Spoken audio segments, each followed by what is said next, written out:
Welcome to Dark Loops Productions, She-Hulking. I'm your host, Dr. Scott Jordan, aka Zombie Scotty, cognitive psychologist, philosopher at Illinois State University. And folks, agreeing to have joined me on this podcast is probably the most scholarly informed, Hulk-informed person I know, Dr. Shelly Clevenger. I'm super excited to be here. I really love the Hulk, and I think that anybody who knows me, that's usually one of the characteristics that they list about me. I've loved the Hulk since I was 8 years old. The Incredible Hulk. My love for She-Hulk came later, but I love that the Hulk was smart, but also got to be angry. And as a professor now, I really appreciate his ability to be able to smash things. Yes. As a chair, you mean? As a chair, as a professor, it would be nice to smash things sometime. Well, now that you have fully integrated your chair Hulk self, right? You're smart Hulk. You're That's smart right. She-Hulk, right? You know, That's right. or smug She-Hulk, whatever we want to call ourselves, right? So I guess what I want to do is start our conversation a little bit about placing this show in the larger MCU context. And the reason I think that's important is because I'm a big fan of what the MCU did all the way up through the Infinity War arc. I thought beginning the series with a white narcissistic billionaire and then having him sort of see his demise and then have a whole bunch of diversity introduced in the middle until at the end, it's only that diversity that saves the world. I thought that was a fantastic message to portray. Yet at the same time, every MCU franchise has its own socio-political tone. So Loki had a very different tone than, Falcon and the Winter Soldier, very different tone than Wanda. And so I think it's important for us to just chat a bit about how we're feeling the, emotional political tone of the show, because people, when they watch it, they're going to bring, if Wanda's what they love, they're going to bring that. If Black Panther's what they love, they're going to bring that. If another show's what they love, and all that's going to crash up against the show. For example, Doctor Strange in the Multiverse of Madness was basically a horror movie, right? Zombie stuff. So what's your take on what they're trying to do with this show, at least in episode 1, from a sort of political, emotional standpoint? Yeah, so I think one of the biggest takeaways for me, and once again, I'm a woman, so that's coming from my sort of frame of reference, was she talked about how she has a very different life than Bruce. So yes, just existing as a woman, she can keep her anger under control. She has well-trained anger management skills. Yeah, she's always angry, and she gives some examples about being catcalled, and not being able to react with anger. And women in our society it's not socially acceptable to react with anger. Right. I want to cite, I love the Incredible Hulk. There's the Immortal Hulk, which was a new series a few years ago, and there was a Black woman who says to the Hulk, I'm jealous of you because you get to be angry. And I can't be angry as a Black woman, or I'll just be another angry Black woman that no one will listen to or take seriously. And with She-Hulk, she's saying kind of the same sort of thing, like women can't be angry, I get to be angry internally. So I've got this, right? I don't have to Hulk out because I'm always, ready to Hulk out because of just existing in society. So I think that's been, thinking about the tone, I loved seeing that. I think you're right. I think they really did a good job of picking the spots in the Hulk's character where they can say some very interesting things from a different perspective about that character, just like you're saying here. The writer Jessica Gao was also a writer on Rick and Morty, which I have to admit is one of my favorite shows, and of course, then we're going to have humor here, probably see an increasingly large amount of absurdist humor. I mean, that's what Rick and Morty was all about. But I'm delighted that Disney just lets a writer do their thing and, takes a risk, invests on that writer bringing their perspective and letting that story be told. And if people don't like that story, the thing is that not every story here is for everyone. Mm-hmm. And I think that's, I mean, first of all, it's pretty powerful, right? To be able to tell all those diverse stories and fund them and bring them to the screen. Mm-hmm. Tatiana Gabriella, an amazing actress from Orphan Black. Unbelievable quality, unbelievable presence. I just watched this thing the second time, and good comedy is good acting. And her facial expressions just pull it off 100% in the humor here. What's your reaction to her comedic skills? Yeah, I thought it was very funny. And I'll be honest, I actually didn't go into this thinking it would be funny. And the Hulk has been very serious, the comics. And so She-Hulk was the comics were a little bit more lighthearted, but I didn't think that it would be as funny as it was. And so I loved it. And I thought she did a great job. And, I watched it with my daughter, which was a gamble because she's 7. So I didn't know how it was going to go, but it was nice to laugh. And so I appreciated the humor. I appreciated having a funny female lead, not having a male doing all of the funny stuff and the woman just kind of being to the side laughing. So I loved it and I appreciated it so much. Yeah, that's another point where Disney leaned into what they already have. I mean, Ruffalo's an amazing comedian, and to some extent in the MCU, Hulk shows up in Thor movies, and those tend to be the more comedy-oriented flicks. And Ragnarok is probably the funniest of all the MCU movies, and Ruffalo's right there. Parts of it doing the humor. So leaning into that, I just like the way they take inventory of what they have, what they want to say, and then they get a hold of the people to make it happen. So, being a Hulk expert, what can you tell us about the comics of She-Hulk and how that might provide context for what we're watching now? First, I'm going to say people should read the comics. So originated in the 80s, a little bit different origin story. I'm not going to give it away. Everyone should read it. Similar to the show, but a little bit different. And then we see the mid-2000s. There's kind of a remake of Jennifer Walters and She-Hulk. And I hate to say this because I love the Hulk, but it's almost like a better version of the Hulk because she is able to be She-Hulk and practice law and live her life. And she's the Hulk. Whereas the Incredible Hulk, for a long time, could not. He was, just thrashing about. He wasn't able to sort of integrate himself, which the show kind of gets into. But early on, even in the comics, there was a little bit of that for her where she wasn't in control, but then she was in control practicing law, which to me, was very impressive. And I'm glad that, I found the Incredible Hulk first. I found her second. Mostly because of distribution. I lived in a small town. I got comics at the newsstand. It's just whatever had come in. But today, girls watching this get to see her be a lawyer and a Hulk at the same time.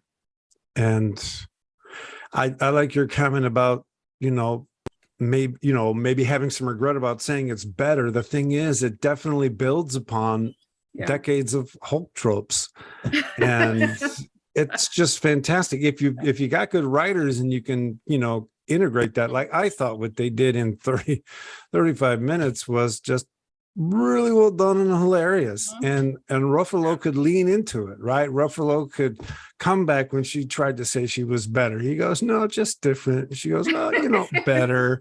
I just love it. Great comedy. So what stuck out to you about this episode? Other than it being funny, it also felt, not in a corny way, but it felt heartwarming. And I know they're cousins, right? But I felt like camaraderie between them. I didn't feel like adversity. Even when he had to throw away the binder and thought he was going to educate her, Your life will never be the same. This is a years-long journey ahead of you. but it still felt it felt loving. It didn't feel condescending. It didn't feel like the things that I thought. And I was hoping, watching it, I was like, please, Bruce, don't mansplain to her. Like, please just like accept this. You know, she has got it under control. Yeah. And he did. And it was all right. Well, I've been talking about this a lot on panels recently. You know, we talk a lot about representation in the media. Yeah. And when you see a show like this, I also like to talk about the Stranger Things, the scene between Robin and Steve in the bathroom where she comes out as gay to him. It's not just one form of being that's being represented; it's two, and showing and modeling forms of interaction between those two types of being is just as important as showing one. I mean. So I think you're right. I think Ruffalo's just the right person for that role too. I mean, for me, it goes all the way back to Spotless Mind. I thought he was wonderful in that movie. He almost seems like, I'm going to get in trouble for this, like he's not an American actor. I'm sorry, but he just never fell into the typical American actor role. He's always had his heart on his sleeve and always been smart. Always been charismatic, and it plays well with what she's bringing to the acting as well. And I thought that your point about camaraderie, that's the thing. When she attacks him, you know, he responds, but there's love and respect there, and that's like the best. That's the best type, because you say, yeah, that hurt, but you know. We're still family and I still love you and it's all fun. Yeah. Anything else that you felt may have been rather unexpected for you other than the comedy part? I'm trying to think. That was unexpected for me. I liked that she hulked out in the courtroom right away. Like first episode, I thought maybe we were going to have some of this, like, oh, she's hiding her, you know, trying to do her secret identity type stuff. But I loved that. I love that it's going to be right, you know, first and foremost, and hopefully through the series, we'll get to see her just practicing law as a Hulk. Yes. I love that, because it totally just bypasses the whole dual identity trope. Right. And worrying about someone finding out. So what do you think they're going to do? And in other words, given where they start, right? I saw an interview with Jessica Gao where they were saying that this, of all the series, this is the one that has the most connective tissue to the Phase 4 MCU. So I don't know if that means Daredevil, you know, all these other characters coming in, or if it means that the narrative, given that her identity is calm, cool, that's not going to be the narrative, right? So maybe her calm coolness is going to be able to bring everything across the MCU stage Phase 4. What do you think? Well, I'll say what I would like to happen. Well, sweet, let's do that. Then we can have all of our hopes crushed over the series episodes as we go. When it doesn't happen, but so in the She-Hulk comics and in some of the other comics where you see She-Hulk, she's like friends with other superheroes, and like Hellcat, like they hang out and they have that camaraderie, and she is like a team member, which also I think speaks to having a female superhero working, like wanting to work together, and being honest about shortcomings or things that maybe she's not great at. And so I'm hoping we see maybe even some new Marvel characters come in. That would be great. I mean, not that I don't love seeing some of the old ones coming in and out, but I'd love to see some new characters who haven't been in the movies or in the shows. I love what you're saying there. And to add to that, I really hope they bring in some male characters who can find a place in this world of teamwork, you know, the non-mansplaining vibe. You know, I was on a panel recently talking a lot about Batman, and my comment was, there's a stoicism to Batman such that if you idolize him and you're someone who's suffering, and you use him as a role model for your suffering, you're going to assume you should bear it alone. Yeah. And one thing I'm excited about, I would argue, in contemporary culture is we seem to be at least generating a counter narrative. And I'd love to see some male characters kind of get taught how to stop trying to be stoic as the dominant male value and seek help and, simply be part of a team and seek help, right? So it'd be fantastic to see She-Hulk kind of lead a crew that does that sort of thing for other people. Same. I would love to see some of that breakdown. What you're talking about, I always refer to as toxic masculinity. Right? Well, yeah, like, straight up. I mean, if I call Batman toxic, though, I'm going to get so hated. So I'll just. So sorry, I'll say it. It's some toxic masculinity of, you don't show your feelings. You have to be hard. You can't cry. You can't seek help. That has been detrimental to a lot of people in a lot of ways. And so I'd love to see that too. I'd love to see a male character who is a superhero, who does, is upset, does cry, does say, oh, I need help, or defers to other superheroes, doesn't have to go it alone. That, I think, is where we're headed. And it's where I've been hoping we've had for, decades. You know what? As we talk, one of the things I love about these conversations is, it's good jazz and we all start playing notes we wouldn't have thought of. Matt Murdock could use a good friend. Yeah, he sure could. And what I mean by that is he's caught up in that stoic world, right? And he's also a lawyer. And she doesn't need his help in any sense of the word. So I'd love to have him encounter someone who's fully integrated, because Daredevil's one of the ultimate dual identity types, right? We'll see if he shows up, but that would be fantastic. Yeah. Cool. So is there anything else that you sort of want to say about the show? My hope is that people will get on board and watch it. One of the things that I'm always talking about, it seems, is that male superheroes seem to attract the audiences and they seem to attract the love and the fanfare.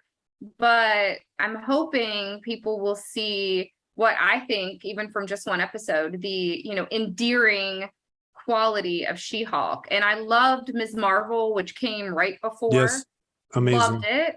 So I hope that people will start to embrace these female-centered, as opposed to some of the male or female male type, shows that we've had. So that's what I'm hoping. And I'm going to be the She-Hulk champion, encouraging you go, boss, everybody to watch it, because it's amazing. And strong female characters have a place along with male characters. It doesn't take away. So that's what I'm hoping. I think a lot of this, I'll just use the word hate that we see going on. For me, I experience that as people that are sort of interested in things staying a certain way. Yeah. And, when that's your vibe, when you want things to stay a certain way and you haven't been coached on how to deal with change, right? You don't have role models in your life who sit with you and discuss what it feels like for things to change, but rather you're left to your own devices. It's more likely to go to the dark side, right? And the thing what we're seeing, though, is I think these shows are almost more important for the kids, because they're seeing it. Just imagine all the difference they're seeing in the last 5 years that they've never seen before. And, I say it over and over, but when we talk about changing the world, we often act like it's this huge conscious act and we think things got to be different. And well, we do have to want to think that things are going to be different, but in the end, your brain associates what you do with what happens, intended or not. And so if you sit down and you watch this show and you see, Hulk and She-Hulk having a mutually respect-filled conversation, your brain associates that. And the more you see that, it's more of what you unconsciously come to expect about what you're seeing. And slowly but surely, these things do change. And I have to say, it's a large corporation. It's a mega corporation. And I think Disney's rocking it. They're bringing things to the screen that others aren't. And kudos to them. And the more we see it, I don't like to use the word better. It does represent the kind of change I'd like to see, which is, an increasing love of diversity and reveling in difference. No, I agree. Thinking about this from like a parenting perspective, like I said, I watched it with my daughter. When I was growing up, the only Hulk television show was Lou Ferrigno. Yeah, that was it. And and Bill Bixby. Now you can't not mention Bill Bixby. I loved it. I'm not saying I didn't love it. And I loved the Hulk, and I loved the Ghostbusters, and I loved Doctor Who. Yeah. But I never thought that I would be any of those things. And so, like, my daughter gets to watch She-Hulk, and she gets to see a female Ghostbuster and a female doctor, and seeing those things matters. And it was the same with Black Panther and Ms. Marvel. Yes. That stuff matters for kids. It's the middle-aged folks that need to like get out of the way, who can't pass the remote, dude. need to get out of the way. And there was a backlash.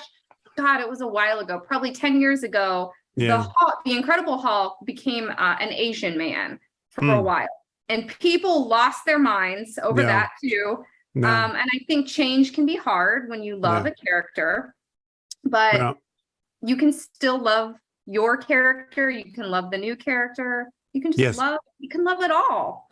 You can love it all. Damn, that sounds like a t-shirt. You can love it all. That's absolutely the case. Right. As a white guy, I'm going to admit that I didn't struggle hard to see myself in the media I was watching when I grew up. And the one personal experience I have of representation of me, I don't know how long ago, but back in 1993, 96, I'm not sure which year, the movie came out called Dazed and Confused. And in that movie, it's about high school kids in Texas in 1976. And, it's over the top with the tropes and stuff. But there's this 13-year-old freshman who makes his way into the world of the juniors and the seniors and is kind of in that space for the first time. And I even had hair like that when I was that age. It's crazy. And when people say, if they want to know who I was, where I come from, it's that kid, trying to find a place in 1970s mid-America. And as a matter of fact, I was at a con yesterday and actually ran into one of the actors. Oh, cool. And what was cool is we had a little chat. He's a guy who played Pink. And I think his name is Jason London. And I could tell that he absolutely loved the fact that I remembered that I had identified with a character, even if it wasn't the one he'd played. And so I've been able to talk about representation, but the experience of it is something that people don't often have unless they're from a group that's not been represented. And then in that moment when it happens, it's incredibly life fulfilling. It's incredibly rich. And those kind of rich experiences are what give people the energy to move forward and make things happen. So excellent for She-Hulk. Anything else you want to say? No, just everyone should watch it. They should read the comics. Yes. I mean, like I said, I love everything Hulk in general. But She-Hulk is slowly, we'll see what the next episode's, it's becoming my favorite. And I am thrilled that Marvel decided to pick a Hulk for its next show. Yeah. Pick someone with some anger management skills, teach these men how to manage that mess. And I love the fact that people have the opportunity to say, that's my favorite. That one's my favorite. And that one's my favorite. And it all makes perfect sense. So before we sign off here, I just want to let everybody know that the format here is that we're going to try to get a guest here to join us every week so they can give us their impressions and see what they have to say about She-Hulk. So stay tuned, and we'll have someone for you here next week. So there it is. From all of us to all of you, big hugs. And remember, smash the patriarchy. Smash the patriarchy. There you go. Excellent. See you guys next time.